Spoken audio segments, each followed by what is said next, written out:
I just finished episode 4 and I'm dying to talk about it, so let's get into it. As usual, if you've watched farther, please just don't spoil anything beyond episode 4 in the comments. We got so many more answers in this episode. I am pumped about it.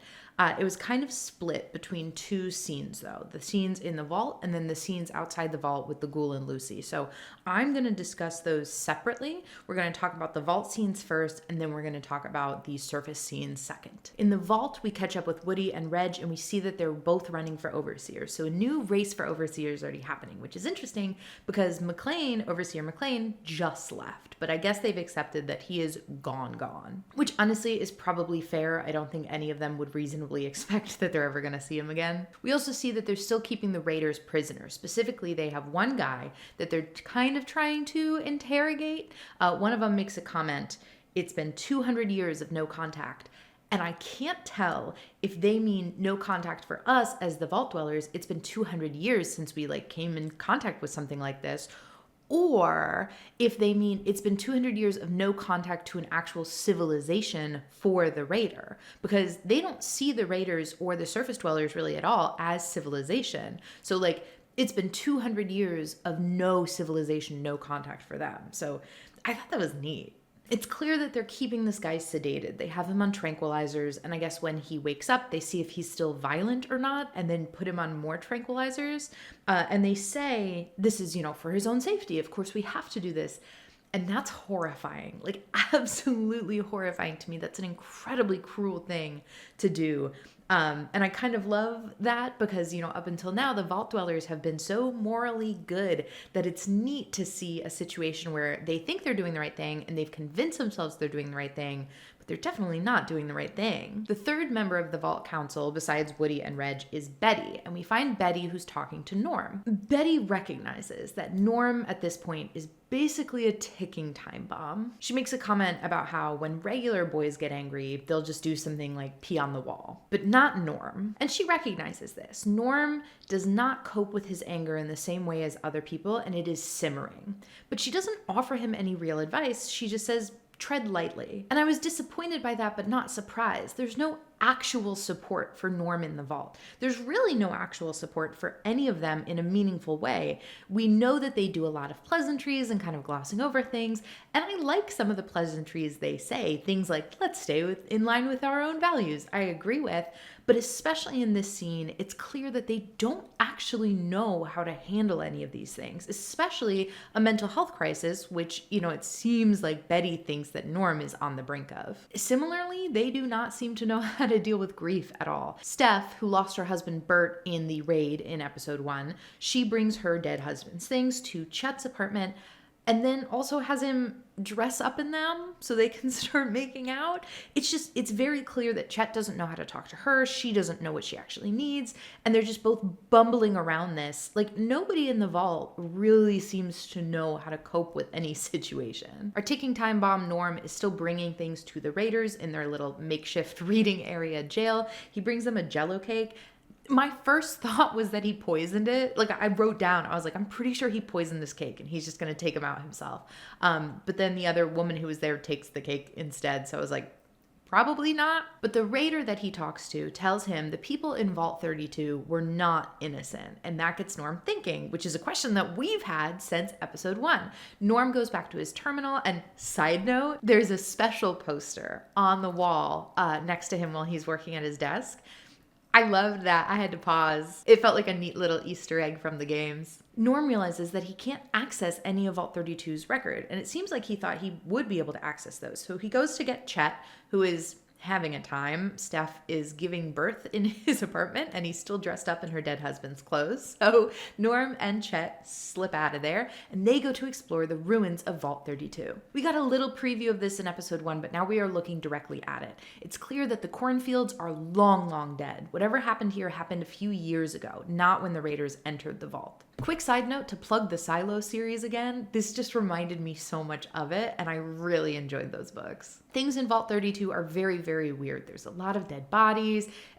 Clearly people had been fighting, strangling each other. There's one guy who jammed a fork in a toaster, and all of these bodies are long dead, so it's very creepy. The set design of the vault and them walking around and exploring the vault is wonderful. I'm doing a settlement build of Vault 88 right now, and it's just, maybe because it's fresh in my mind, but the pieces are spot on. Like everything from the window cutouts to the vents and the like siding on the wall, like it's perfect. They did an incredible job with that. There's some weird writing on the walls. It seems like these people went absolutely crazy. They find the overseer's desk where it looks like he was tied up there. I was not really clear what we were supposed to take away from that situation or how to read it. There's a few more Easter eggs that we can see inside of the vault, which really delighted me. Behind Chet in the overseer's office, there's a painting that I recognized from some of the paintings that are available in Fallout 4 settlement builds, which I just loved. I love using paintings in my builds, so that one stuck out to me and it brought me so much joy. Norm is able to access the records for 32 on the overseer's terminal, and he realizes that Vault 32 was breached not because people inside were trying to get out, but from somebody opening it from the outside, which is only possible if somebody has a Pip-Boy. And from the Pip-Boy records, he can see it was his mother, Rose McClane, or at least her Pip-Boy. I don't know if that necessarily guarantees that it was her. This is clearly a big reveal, and I don't know what to do with it. I don't know what it means. I don't know if Rose was a wastelander, if she was a wastelander for a little bit, if she left and came back. I know there's significance here. I just don't quite understand it yet. So hopefully that gets cleared up in the next few episodes. Those were all the vault scenes, so now let's go back and talk about what's going on up on the surface. Because the episode actually begins back with Lucy and the Ghoul, because remember the Ghoul took her on this little side trip because he ran out of whatever drugs that he needed. They walk into a medical clinic and we hear, "My name is Roger," over and over and over again. Clearly there is another Ghoul here named Roger who seems to be losing his mind. And this is fascinating, because we know that ghouls can go feral, but we don't really know how or why or what triggers it or any of the above. And in the games, we typically only see before and after. We see ghouls who are doing okay, and then we see ghouls who are not. Having a character that's in the process of going feral is something I haven't seen before, and I was sucked in. I was so intrigued right from the beginning, because the way he's repeating his name makes it seem like going feral is a mental deterioration and not a physical one. They clear up some questions I have. It seems pretty explicit that the ghouls need these vials of, I don't know, something to survive. We've seen Coop take a few of these. Roger asks explicitly if Coop can spare any vials for him. And if we think back to when Coop was in the grave, when he was trapped underground, there was a liquid being drip fed into him. And I understand now that's whatever medication these ghouls need to stay alive was being pumped in so that he could be kept alive for that other guy's fun kind of indefinitely. So definitely these vials are pretty critical to ghouls staying alive. And we get even more details in their conversation. Roger makes a comment about how he did okay because he lasted 28 years from when he started showing till now.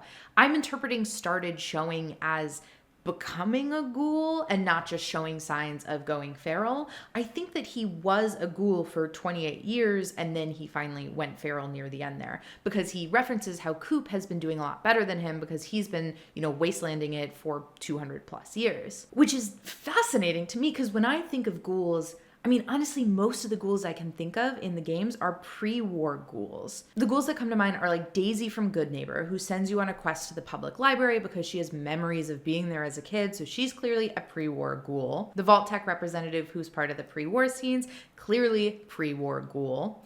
The Kid in the Fridge quest, even though I know some people choose not to acknowledge that quest as existing, fair. But again, definitely a pre-war ghoul and family. I'd be remiss if I didn't mention Hancock again, because y'all know how much I love Hancock, but he is not a pre-war ghoul.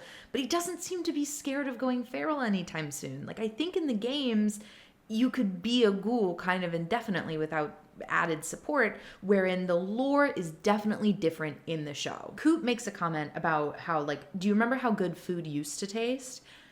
I don't know what he means by used to. Can he not eat food anymore, or can he just not taste food anymore? Because I would believe both. We've only seen him, I think, drinking things, and I guess he does, spoiler for the next few seconds, he does eat Roger's flesh, but I don't know if he can eat regular food. I could see that being either thing. I would totally understand it if he just can't physically taste food anymore. But my guess is that he can only eat Roger's flesh because of any remaining whatever that medication substance is in his body. I feel like that's what's giving him kind of the extra push because he's out of his medication. And if he can get it somehow out of Roger's body, that's what's going on. I liked that Lucy pushed back against how her vault has also been through hard times, because I think up until this point, I thought that, vault dwellers are so morally good and perfect because they've all had a very easy upbringing. It's perfect inside the vault. It's essentially a utopia. And she mentions explicitly that there was a plague and that, they weren't able to farm and everybody was starving. And I think that's neat. I think that's important to include because, the vault dwellers don't live in this utopia. They're still living in the real world like everybody else, and the real world is difficult. I was not clear, though, on what she meant by my mom starved. I don't know if she just meant like my mom starved or my mom starved to death, because those are different. Coop continues to push Lucy, though. He takes a drink of irradiated water and he makes a big show about how refreshing it is to try and encourage her to do the same. She breaks down, she takes a sip. That's a big deal for her. And that's when he brings up the golden rule again. He knows that her resolve on that must be cracking because she must want to hurt him, right? Like just a little bit for what he's doing. When she asks what he is, he says, "I'm you, sweetie. Just give it a little time." He keeps pushing her. He keeps pushing her to be worse. He keeps trying to compare her to him to make her realize that she's not better than him. When he starts coughing and she takes the chance to escape, he lassos her back, pulls her in, and she fights back. She bites off one of his fingers and he says, "There you are, you little killer." I think that Coop really needs to believe that he can corrupt her. That is extremely important to him, that she is a killer at heart, that she can be corrupted just like anybody else. Because if that's true, and if he can prove that's true, and if he believes that's true, then it means that his own corruption was inevitable. It is so much easier not to feel responsibility for your mistakes if you can shirk off any responsibility you had in making those mistakes. If he can corrupt a vault dweller, then he knows that anybody can be corrupted. No matter how good they started as, inevitably the wasteland changes you into a bad person, so then he doesn't have to feel guilt over any of his personal choices. If he can prove that Lucy ends up just like him, then he knows he was a really good guy who couldn't have done better. And I don't buy that. I think he's making bad choices, and he has to come to terms with the fact that he's making those choices. The wasteland is not forcing him to. He returns her finger biting with cutting her finger off, and I have to pause because there's a lot of body parts being lost with shockingly little blood loss. Like, I think in real life you would die from bleeding out, right? Like, that's how bodies work. They make it to the Super Duper Mart, and immediately I just get chills. The Super Duper Marts in the games were so scary for me. But as soon as the ghoul hits the little intercom thing and a voice comes back, anxiety goes away, because that voice sounds like a Mr. Handy voice. It sounds very peppy and hello and helpful. It also sounds like Matt Berry. And so my anxiety is immediately replaced with, oh my God, I hope we are about to see Matt Berry as a Mr. Handy. The ghoul offers Lucy up as a trade for some more vials, specifically a 2-month supply of vials, which I think is 60 vials. So yes, he needs to take a vial every day. We have that confirmed. But it seems like he's gone without one for too long, because as soon as Lucy goes into the Super Duper Mart, he collapses. He is struggling to breathe.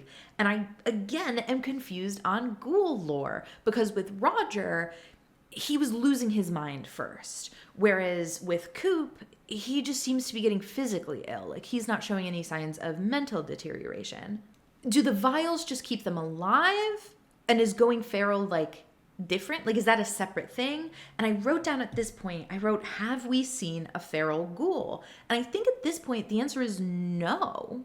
Like, tops, we just saw Roger repeating his own name a lot. We don't really know what being feral is, or if it's possible in this world. We're gonna get that answer in just a sec, though. Lucy enters the Super Duper Mart, and I was right. There's a Mr. Handy voiced by Matt Berry. And my reaction was, that's Matt Berry. And he is a Mr. Handy. Oh my God. Delighted. He has a drawer full of fingers, and he reattaches one to her, which kind of wraps up a loose end, because I didn't really think that they were going to go the rest of the show editing out one of her fingers. So that answered that question. The way that he reveals to her, oh, I'm simply going to harvest your organs, made me laugh out loud. Absolutely incredible line, wonderful line delivery. I love Snip Snip. He wheels her through the Super Duper Mart, and we find a bunch of ghouls in cages. We also hear one repeating, "Martha, my name is Martha," in the same way that Roger did. So we know that she's starting to go feral as well, or whatever that is. We get the reveal of the masterminds behind the Super Duper Mart, and it's just two guys on a couch. Lucy fights off Snip Snip and tries to take him hostage to try and change Wingus and Dingus's mind. They're not impressed though. They say it's a robot. It's like taking an air conditioner hostage. We don't care.